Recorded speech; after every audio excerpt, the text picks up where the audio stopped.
पढ़ लिया? आओ जरा एक बार मेरे साथ साथ पढ़ो। सर पूरा तो पढ़ा नहीं, कोई नहीं, दोबारा से पढ़ लो मेरे साथ जितना भी है। आओ।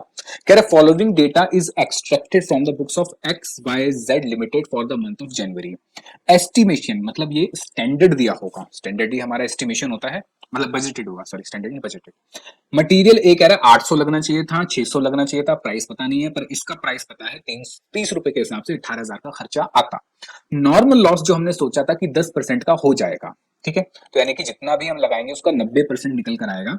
यानी ये एक्चुअल उसने बता दिया 1480 है, ये क्या है 90%। तो इसका अगर मैं डिवाइडेड बाय 90% कर दूंगा तो मुझे एक्चुअल मिल जाएगा कितना लगा हुआ है, ठीक है। अच्छा, फिर यहाँ पे एक्चुअल में भी इसने गायब कर रखा है, ये 900 दे रखा है, इसका प्राइस दे रखा है, और ये अदर इन्फॉर्मेशन दे रखी है, कॉस्ट वेरिएंस दे दिया उसने, प्राइस वेरिएंस दे दिया। फिर कह रहा है कि ये सारी चीजें निकाल के बताओ। तो क्वेश्चन बहुत ही सिंपल है, ठीक है, लेकिन थोड़ा सा टिपिकल है। टिपिकल मैं मतलब कहूँ कि प्रैक्टिस करनी पड़ेगी, कम से कम 3 से 4 बार ऐसे क्वेश्चंस को आपको करना होता है, तब जाके ये फटाफट से, ऐसा नहीं आप नहीं कर पाओगे एग्जाम में, अभी भी कर लोगे, पर हमें एग्जाम में इसको जल्दी करना है, टाइम बचाना है, तो उसके लिए कम से कम 3 से 4 बार तो इस क्वेश्चन की प्रैक्टिस होनी ही चाहिए। आओ जरा कैसे करेंगे सर? जैसे हम करते हुए आए हैं बिल्कुल वैसे ही करेंगे, कोई दिक्कत वाली बात नहीं है। क्वेश्चन नंबर 14, पेज नंबर है 134। सबसे पहले हम वही लिखेंगे जो हम लिखते हैं, क्या? Data for material variances, variance, ठीक है। चलो, तो सबसे पहले क्या सर? सबसे पहले सिंपल यहाँ स्टैंडर्ड। अब क्या यहाँ पे एक से ज्यादा तरीके के हैं? हाँ सर, ए और बी की बात हो रही है, तो स्टैंडर्ड हो गया और एक्चुअल हो गया। क्या क्वेश्चन के अंदर रिवाइज मांगा है उसने? चेक करो, मांगा है तो ही हम बनाएंगे। रिवाइज, हाँ सर रिवाइज मांगा है, तो रिवाइज भी आ जाएगा, रिवाइज्ड स्टैंडर्ड क्वांटिटी। चल, अब कितने हैं ये सर? ये हैं 2। अच्छा पहले तो मैं लिख दूं सर, ये एक्चुअल यूनिट के हिसाब से होता है, और एक्चुअल यूनिट कितने हैं सर? एक्चुअल यूनिट है 1480 केजी, ठीक है। तो सर ये हो गया quantity, rate, amount, quantity, rate, amount, और सर रिवाइज स्टैंडर्ड में तो क्वांटिटी ही आती है। एक हो गया सर ए, एक हो गया सर बी। तो अभी तो मुझे सबसे पहले ये निकालना है, ये एक काम करो, जो मुझे इंफॉर्मेशन गिवन है वहां से उठा लेता हूं, मुझे जो जो चीजें। क्या बन गया यार, ये तो बनाया भी नहीं था। मैं बजटेड डेटा तो नहीं उठा सकता, क्योंकि सर बजटेड को एक्चुअल के साथ मुझे कन्वर्ट करना पड़ता है, तो जाके स्टैंडर्ड आता है। तो मैं एक्चुअल वाला डेटा तो उठा सकता हूं, तो एक्चुअल वाला उठा लो जरा। एक्चुअल में उसने बता दिए ए के कितने लगे हैं सर? 900 केजी।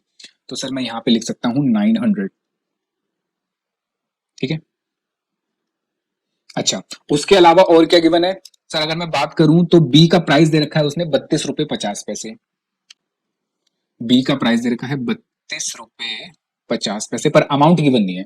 अब मुझे क्या निकालना है सर? स्टैंडर्ड का डेटा निकालना है। तो स्टैंडर्ड के लिए मैं क्या कहूंगा सर? मैं कहूंगा कि भाई एक्चुअल आउटपुट जो है, ये मेरे साथ साथ लिख रहे हो ना, वो है सर 1480 केजी, जिसमें उसने कहा कि स्टैंडर्ड लॉस जो होगा वो होगा सर 10%। इसका मतलब standard quantity for actual output कितनी होनी चाहिए sir? 1480 divided by 90 KG, sorry 90%।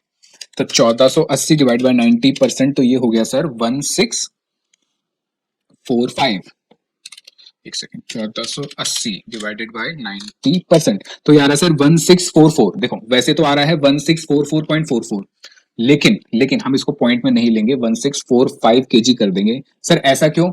Institute ने भी ऐसे कर रखा है, पता नहीं क्यों कर रखा है, हालांकि मेरे अकॉर्डिंग तो ये 1644 होना चाहिए, पॉइंट चाहे उसके बाद हटा दो, पर इंस्टीट्यूट ने इसको 1645 कर दिया, पता नहीं कैसे कर दिया, चलो जैसे भी कर दिया हम भी ऐसे ही कर लेते हैं। तो सर एग्जाम में आप 4 भी कर देना, कोई दिक्कत नहीं होगी। अच्छा, अब मजे की बात ये है कि सर ये 1645 जो आया ये तो आ गया टोटल, लेकिन सर ए और बी का कैसे पता चलेगा कि ए का कितना लगना है और बी का कितना लगना है? ये तो क्वेश्चन में गिवन ही नहीं है। हाँ, लेकिन सर इसने यहाँ पे रेशियो दे रखी है, ये रेशियो कितनी हो गई सर, ये हो गई 4:3। इसका मतलब स्टैंडर्ड रेशियो जो है ना वो 4:3 होगी। तो सिंपल बात है, जितनी भी स्टैंडर्ड क्वांटिटी लगी, जितनी भी स्टैंडर्ड क्वांटिटी लगी उसका रेशियो भी क्या हो जाएगी सर, 4:3। ठीक, standard quantity mix for A and be in standard ratio. तो सर ये हो जाएगा ए के लिए और ये हो जाएगा बी के लिए। सर ए के लिए कितना हो जाएगा सर, अगर हम बात करें 1480 मल्टीप्लाई मैं 8 और कितना हो गया था, 8 6 14, मैं 8 और 6 की रेशियो ले रहा हूं ताकि बाद में आपको ध्यान रहे। 3 2 ले लूंगा तो 4 और 3 ले लूंगा तो आप कंफ्यूज हो जाओगे बाद में जब देखोगे ना ये कहां से आ गया। तो ये हो गया sir 1480 divide by 14 memory plus multiply by 8, तो ये हो गया सर हमारा 8, एक सेकेंड, 1480 नहीं है सर, 1645 है, 1645, 1645, ये हो गया सर 940 और memory call multiply by 6, sir ये हो गया 705। ठीक है, चलो तो ये मुझे मिल गया 940 और सर ये मिल गया मुझे 705। चलो तो क्वांटिटी तो मिल गई, क्या मुझे रेट पता है, रेट चेक करो। हाँ सर मुझे बी का रेट पता है 30 रुपए। ठीक है, चल तो मुझे जो जो चीजें पता थी वो सारी मैंने लिख ली। अब मुझे क्या नहीं पता इसके अंदर, सर मुझे अभी नहीं पता, कुछ चीजें मुझे नहीं पता, तो वो मैं अभी नहीं निकाल सकता। तो एक काम करते हैं, जो मुझे नहीं पता, जो मुझे नहीं पता उसको मैं एक्स और वाई लिख लेता हूं। ठीक है, एक काम करता हूं, लिख लेता हूं, सर ये नहीं पता, इसको लिख लेता हूं मैं एक्स। ठीक है, सर ये मुझे रेट नहीं पता, इसको लिख लेता हूं वाई, और सर ये नहीं पता तो इसको लिख लेता हूं मैं जेड। ठीक है, बताओ समझ आया। तो जो जो मुझे पता था वो मैंने यूज करके निकाल लिया, बाकी मुझे नहीं पता। ठीक है, चलो अब क्या करना है सर, अब जो क्वेश्चन में गिवन है वो वेरिएंस उठाओ और उससे क्वेश्चन को शुरू कंप्लीट करना शुरू करो। सबसे पहले देखो क्वेश्चन में कौन सा वेरिएंस गिवन है, सर सबसे पहले कह रहा है कॉस्ट वेरिएंस। तो एक काम करते हैं, कॉस्ट वेरिएंस उठाते हैं। तो हम लिखेंगे सबसे पहले गिवन मटेरियल कॉस्ट वेरिएंस। मुझे बताओ जरा, मटेरियल कॉस्ट वेरिएंस का फॉर्मूला क्या होता है। सर सिंपल है, मटेरियल कॉस्ट वेरिएंस मतलब standard cost for actual output minus actual cost. ठीक है, अब ये तो टोटल है क्योंकि जो क्वेश्चन में गिवन है ए और बी का गिवन नहीं है, यहां तो इसने टोटल दे रखा है, तो मैं ए और बी का निकालता हूं, फिर देखते हैं। आओ जरा, standard cost for actual output कैसे निकलेगा सर, स्टैंडर्ड कॉस्ट, सर ए की बात करता हूं पहले मैं, लो ए के लिए स्टैंडर्ड कॉस्ट कैसे निकलेगी सर, कितने यूनिट लगे 940 इंटू रेट है एक्स, तो स्टैंडर्ड कॉस्ट हो गई सर 940 इंटू एक्स। ठीक है, माइनस एक्चुअल कॉस्ट कैसे निकालूंगा सर, एक्चुअल कॉस्ट निकालूंगा 900 मल्टीप्लाई बाय वाई, तो 900 multiply by Y, multiply by Y. ये बताओ आपको समझ आया, जहां मैंने जो मतलब जो मुझे नहीं पता था मैंने वहां एक्स वाई लिख दिया, तो उस हिसाब से ये हो गया सर कितना 940 एक्स माइनस माइनस, अगर मैं ऐसे करता हूं इसको 900 एक्स माइनस 900 वाई, यानी ए का अलग निकालता हूं और बी का अलग निकालता हूं, तो इसमें दिक्कत हो जाएगी। क्या दिक्कत हो जाएगी, देखो जरा बात समझो, इसको हम टोटल के बेसिस पे करेंगे तो ज्यादा अच्छा रहेगा। कैसे, देखो सर, सबसे पहले तो सर ये 705 मल्टीप्लाई बाय 30 कर दो, ये कितना आ गया 21,150। ठीक है, अच्छा उसके अलावा मुझे सर टोटल अमाउंट भी गिवन है, एक्चुअल का टोटल गिवन है, देखो मुझे एक्चुअल का टोटल ये रहा 59,825 गिवन है। अब मैं जब कॉस्ट वेरिएंस की बात करूंगा तो टोटल पे करूंगा, उसका रीजन समझो जरा, मुझे यहाँ पे इंफॉर्मेशन गिवन नहीं है इंडिविजुअल की, पर मुझे टोटल की इंफॉर्मेशन गिवन है, तो मैं टोटल पे जब बात करूंगा तो निकालना ज्यादा इजी हो जाएगा। देखो तो ये हो जाएगा standard cost for actual output, standard cost for actual output A की बात करते हैं, तो ए के लिए कितना हो गया सर 940 इंटू एक्स, तो सर ये हो गया सर 940, अच्छा ये कितना दिया हुआ है हमें सर, ये हमें दिया है 3625 फेवरेबल। ठीक है, ये क्वेश्चन में गिवन है। अच्छा ये हो गया सर 940 इंटू एक्स, ठीक है, ये हो गया ए के लिए। प्लस दूसरी स्टैंडर्ड कॉस्ट कौन सी जुड़ेगी इसमें सर? दूसरी स्टैंडर्ड कॉस्ट जुड़ेगी बी की। तो बी की स्टैंडर्ड कॉस्ट कितनी है सर? 21,150। देखो बी की स्टैंडर्ड कॉस्ट कितनी है? 21,150। तो ये हो गई मेरी standard cost for actual output. बात समझ आई? Minus actual cost. अब अगर देखो जरा समझो, मैं एक्चुअल कॉस्ट अलग अलग निकालूंगा तो एक वेरिएबल हो जाएगा एक्स का, एक वेरिएबल हो जाएगा वाई का, तो इक्वेशन बन जाएगी एक्स और वाई की जो नहीं निकल सकती। लेकिन अगर मैं टोटल के बेसिस में निकालूं तो काम हो जाएगा। अब देखो जरा एक्चुअल कॉस्ट क्या है total sir? Actual cost total है 59,825, 825 इक्वल टू 3625 फेवरेबल। फेवरेबल मतलब पॉजिटिव।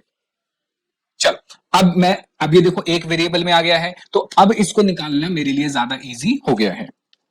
तो सर ये हो गया कितना? 940 एक्स प्लस 21,150 माइनस 59,825 और ये हो गया 3625। चलो अब बस एक्स की वैल्यू निकाल दो, तो एक्स आ गया कितना सर? ये हो गया 3625 प्लस 59,825 माइनस 21150।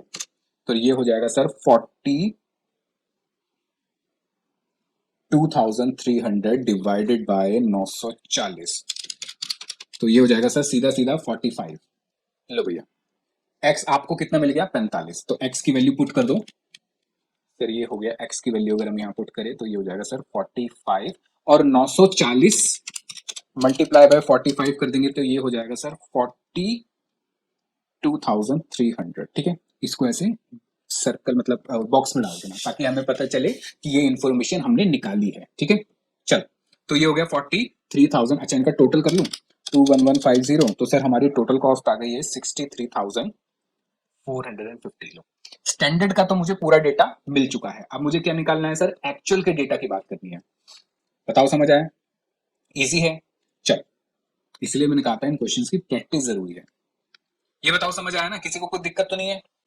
अगला क्या करना है सर? अगला करना है मटेरियल प्राइस वेरिएंस। अगला बताओ कौन सा वेरिएंस गिवन है सर? अगला वेरिएंस गिवन है प्राइस। तो प्राइस वेरिएंस के अकॉर्डिंग मुझे अब सॉल्व करना पड़ेगा। ठीक है, तो अभी पहले मैं चल तो मैं कहता हूं कि सर मेरे पास है मटेरियल प्राइस वेरिएंस। ठीक है, आओ जरा मटेरियल प्राइस वेरिएंस अगर मेरे पास है तो मैं कैसे निकालूंगा इसको? सर मैं कहूंगा प्राइस वेरिएंस का मतलब होता है standard price minus actual price multiply by बाहर क्या आता है सर? Actual quantity. तो ए की बात करते हैं जरा। ए में बताओ स्टैंडर्ड प्राइस कितना है सर? ए का स्टैंडर्ड प्राइस हमें पता है 45, हमने अभी भी निकाला। माइनस अच्छा ए का एक्चुअल प्राइस कितना है सर? ए का एक्चुअल प्राइस पता नहीं है इसलिए हमने उसकी जगह लिख दिया है वाई। ठीक है, ठीक है सर, ब्रैकेट माइनस। अब ये काम करते हैं, मल्टीप्लाई कर देते हैं सीधा इसको इससे एक्चुअल क्वांटिटी से। क्या मुझे ए की एक्चुअल क्वांटिटी पता है? हाँ सर, ए की एक्चुअल क्वांटिटी तो पता है मुझे, कितनी है? 900। ठीक है, तो ये कितना आ जाएगा? चलो इसको भी छोड़ते हैं, मतलब इतना ही करके छोड़ते हैं। अब बी की बात करते हैं। मुझे बताओ क्या बी का मुझे स्टैंडर्ड प्राइस पता है? हाँ सर, बी का स्टैंडर्ड प्राइस पता है 30 रुपए। क्या बी का मुझे एक्चुअल प्राइस पता है? नहीं। हाँ सर, बी का एक्चुअल प्राइस भी पता है हमें, कितना? 32.50। क्या मुझे ये पता है कि बी की एक्चुअल क्वांटिटी कितनी है?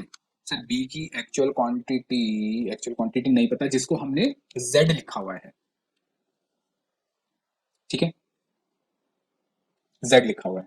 ये बताओ समझ आया? यानी इन दोनों को अगर मैं ऐड कर दूं तो ये किसके बराबर आएगा? मेरे मटेरियल प्राइस वेरिएंस के। किसके? प्राइस वेरिएंस के, जो कि कितना गिवन है क्वेश्चन में?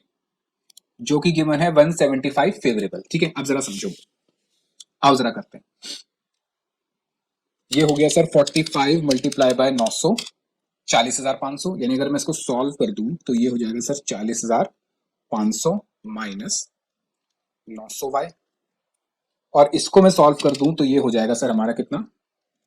30 माइनस ये हो गया sir 2.5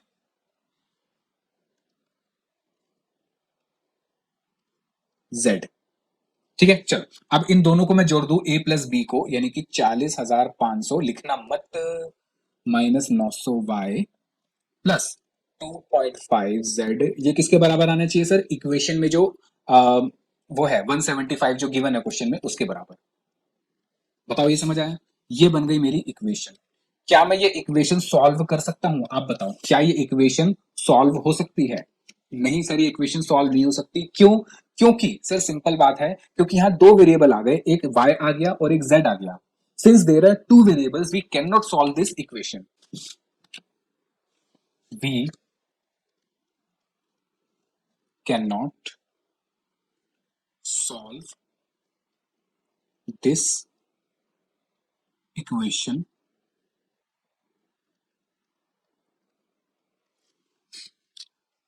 because it has two variables, that is y and z. Therefore, we have to redraft. हमें दोबारा से इक्वेशन बनानी पड़ेगी और ऐसी इक्वेशन बनानी पड़ेगी कि ये क्या आ जाए, एक ही वेरिएबल में आ जाए। ठीक है, वी हैव टू रीड्राफ्ट दी। हाँ, आवाज सही। कैसे रीड्राफ्ट करेंगे जरा समझो। सबसे पहले लिखो, अब लिखो मेरे साथ साथ कि मैं कहता हूं कि सर 175 तो रहेगा ही रहेगा, बिल्कुल इक्वल टू मेरी इक्वेशन क्या बनी थी सर? इक्वेशन बनी थी 40,500 माइनस 900 y प्लस। अब देखो जरा, जो मैंने यहाँ पे माइनस कर दिया था ना इसको, ये वाली इक्वेशन, ये मैं माइनस नहीं करूंगा, मैं इस इक्वेशन को पूरा लिखूंगा, मतलब इस वैल्यू को पूरा लिखूंगा। सर ऐसा क्यों? अभी पता चलेगा आपको। तो मैं यहाँ पे पूरी वैल्यू लिखूंगा, कितनी? 30z minus 32.50z। मैंने क्या करा? मैंने z को अंदर मल्टीप्लाई कर दिया। ठीक है, ये बताओ समझ आया या नहीं आया? मैंने कुछ नहीं करा, मैंने ये इक्वेशन ली और मैंने ये वाला हिस्सा लिया और मैंने z को अंदर मल्टीप्लाई कर दिया, तो ये हो गया 30z और ये हो गया 32.5z। इतना बताओ समझ आया या नहीं आया? आगे समझ। अब देखो सर आगे, अब देखो मुझे कैसे करना है इसको, जरा समझो। देखो, अगर मैं इसको दो वेरिएबल में लिखता हूं तो बहुत दिक्कत हो जाएगी मेरे लिए, मुझे इसको एक वेरिएबल में लेकर आना पड़ेगा किसी तरीके से। जरा समझो, क्या यहाँ पे देख के मुझे कुछ समझ आ रहा है या कुछ ऐसा लग रहा है कि ये एक वेरिएबल में आ सकता है? 40,500 तो अपनी जगह है। दूसरा 900 y, 900 y देखो कहां पर है 900 y, सर ये है 900 इंटू वाई। ठीक है, ये हो गया 900 y। मैं यहाँ लिख देता हूँ, आप मत लिखना, सिर्फ ऐसे लिख देता हूँ 900 y। ठीक है, दूसरा, दूसरा क्या है सर? दूसरा है यहाँ पे और क्वेश्चन इक्वेशन में 30z और 32.5z। तो देखो जरा 30z, 30z तो सर कहीं नहीं बन रहा है इसमें। हाँ लेकिन सर ये बनेगा 32, ये बनेगा सर, अगर इसको और इसको मल्टीप्लाई कर दे, जो कि करना भी है, तो ये हो जाएगा, ये हो जाएगा सर 32.50z। यानी सर इतना समझ आ गया, इतना समझ आ गया, अगर इस इक्वेशन में मैं ये वैल्यू और ये वैल्यू इन दोनों को साथ में लिख के प्लस में दिखा देता हूं, अगर इस वैल्यू और इस वैल्यू को साथ में लिख के प्लस में दिखा देता हूं, तो ये 59,825 के बराबर हो जाएगी। अच्छा, इसका मतलब ये हुआ सर, जो y वाली इक्वेशन है ना, जो वेरिएबल है y वाला, उसको आप इसके साथ लिख के ये वैल्यू में कन्वर्ट कर दोगे, उसको इसके साथ लिख के आप टोटल वैल्यू में कन्वर्ट कर दोगे, ताकि एक वेरिएबल हट जाए, और एक वेरिएबल हट गया तो बाकी एक बचा, तो इक्वेशन सॉल्व की जा सकती है। तो जरा देखें क्या हम इन दोनों को आसपास लिख सकते हैं? हाँ सर, देखते हैं जरा। तो ये हो गया sir 40,500 minus 900 y plus plus 30z,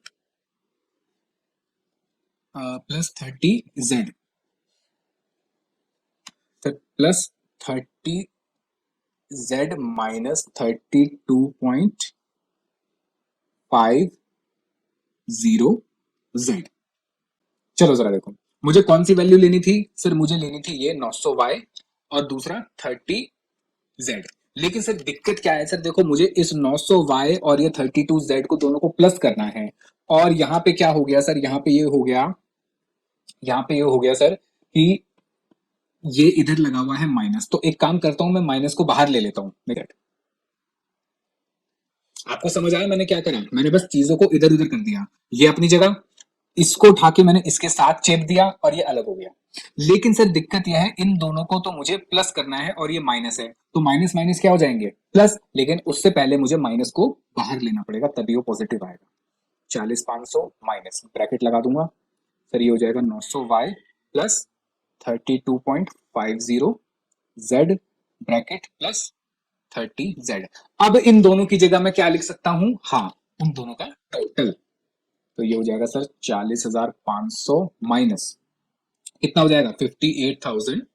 58 था 59 था? 59,825। 59,825 ये हो गया इनकी जगह, प्लस 30 जेड। ठीक है, अब लिखो ब्रैकेट में, because 900 Y plus 32.50 Z means actual quantity multiply by actual rate.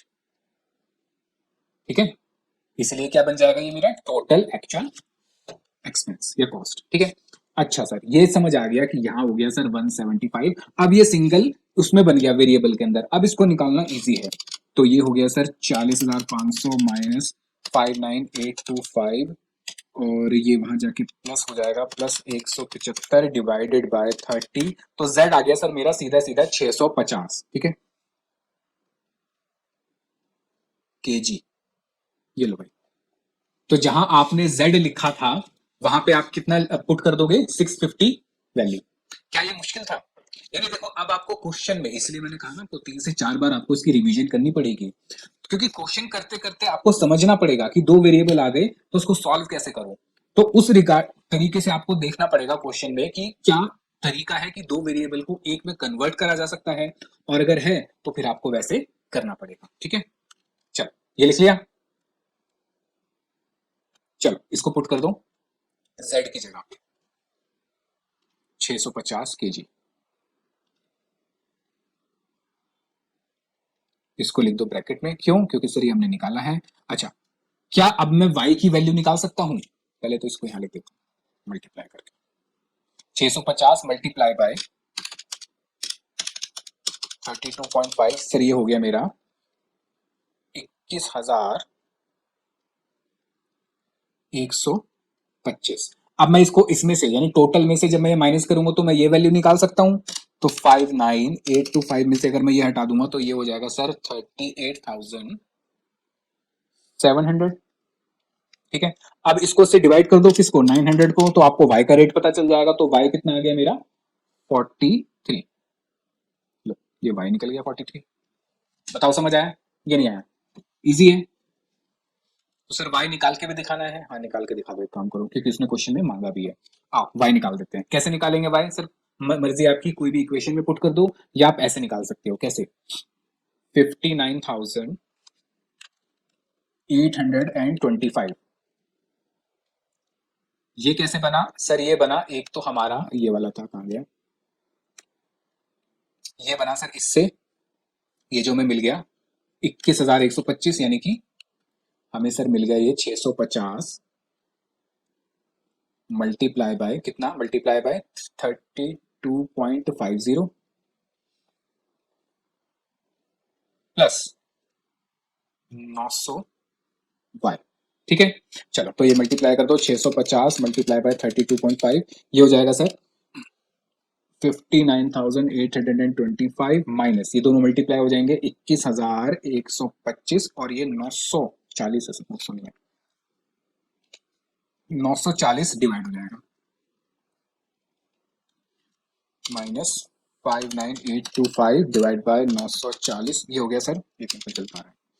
59,825 900 ही है सर, 940 तो दूसरे में था,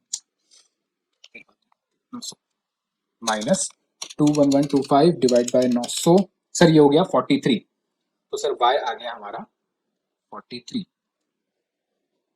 ठीक है, चलो क्या हमने सारी इंफॉर्मेशन जो थी उसमें सब निकाल ली है? जो जो चीजें मांगी थी सब कुछ हो गया है? हाँ सर, रिवाइज्ड वाला रह गया, बस रिवाइज्ड वाला भी निकाल दो। रिवाइज वाला भी निकाल देते हैं, पहले इनका टोटल कर लेता हूँ जरा। 900 जमा 650, सही हो गया 1550। और रिवाइज्ड वाले में यही क्वांटिटी आती है कितनी, 1550। बस रेशियो क्या होती है, रेशियो होती है सर स्टैंडर्ड की। तो मैं एक काम करता हूँ, मैं यही निकाल देता हूँ, रिवाइज्ड स्टैंडर्ड क्वांटिटी। क्या आप मेरे साथ साथ कर रहे हो? अच्छा, क्या आपको इजी लगा ये? हाँ, बस थोड़ा सा ध्यान देना है ना, इसलिए कहा 3-4 बार रिवीजन कर लेना। तो सर हमारी जो स्टैंडर्ड क्वांटिटी है उसकी रेशियो अगर हम बात करें, तो रेशियो हमने अभी भी निकाली थी, 8 और 6 की रेशियो थी। तो ये हो गया सर ए, ये हो गया बी। तो हमारी जो क्वांटिटी आई एक्चुअल वो आई 1550। इसको भी मैं बांट देता हूँ 8 और 6 की रेशियो में, तो ये रिवाइज स्टैंडर्ड क्वांटिटी आ जाएगी। 1550 divide by 14 memory plus multiply by 8, तो ये हो गया सर 886 कर दो इसको केजी। फिर मेमोरी रिकॉल मल्टीप्लाई बाय 6, तो ये हो गया सर 664। ठीक है, चलो तो ये लिख दो, लिख लो इसको। फिर इसको रिवाइज वाले में पुट कर देना। उसके बाद क्या करना है, उसके बाद तो फॉर्मूला लगाना है और अपना आंसर निकाल देना, खत्म क्वेश्चन। 10 नंबर का क्वेश्चन, कितना सिंपल सा हो गया। चलो 886 और 664। अब जो जो वेरिएंस मांगे थे उसने बचे हुए वो सारे निकाल दो। कौन कौन से मांगे थे सर? उसने मांगा था प्राइस वेरिएंस, ए का मांगा, देखो याद रखना, तो दोनों मत निकालना, क्योंकि एग्जाम में तो हम जबरदस्ती दोनों निकालेंगे भैया, टाइम बचाना हमें, तो एक ही बात करते हैं। तो लिखो सबसे पहले स्टेटमेंट ऑफ वेरिएंसेस। एक मिनट, उसने हमसे मांगा है standard price of material A. अच्छा, standard price of material A मांगा है, तो मटेरियल ए का स्टैंडर्ड प्राइस हमने क्या माना था सर? ये था 45, तो 45 ये निकला हमारा, तो ये हो गया सर हमारा पॉइंट नंबर 1 का आंसर। ठीक है, अच्छा सेकंड उसने क्या मांगा, एक्चुअल क्वांटिटी ऑफ बी। तो बी की एक्चुअल क्वांटिटी कितनी निकली थी हमारी, 650। तो ये हो गया सर पॉइंट नंबर 2 का आंसर। ठीक है, अच्छा अब आगे क्या मांगा है उसने, आगे मांगा है उसने sir actual price of material ए। तो मटेरियल ए का एक्चुअल प्राइस हमने निकाला था, मटेरियल ए का एक्चुअल प्राइस था 43, ये रहा। तो ये हो गया sir point number 3,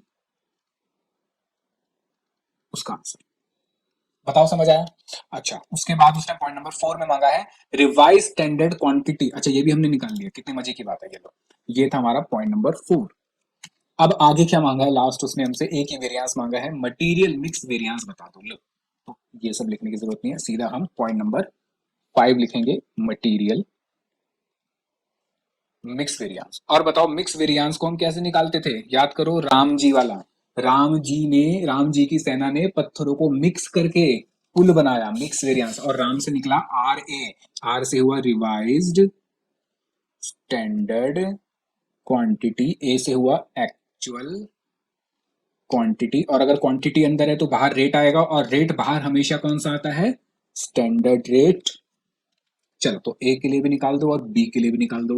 revise standard quantity कितनी आई थी सर? रिवाइज स्टैंडर्ड क्वांटिटी आई थी 886, और इसकी आई थी 664, माइनस माइनस एक्चुअल क्वांटिटी थी सर 900 और 650, bracket bracket multiply by standard rate था सर, यहाँ निकला था 45, और यहाँ तो गिवन था 30। चलो अब निकाल दो और काम खत्म। 886 माइनस 900 मल्टीप्लाई बाय 45, ये हो गया सर हमारा 630। 664 माइनस 650 मल्टीप्लाई बाय 30, ये हो गया सर 420 एडवर्स। ठीक है, टोटल करना चाहो तो टोटल कर दो,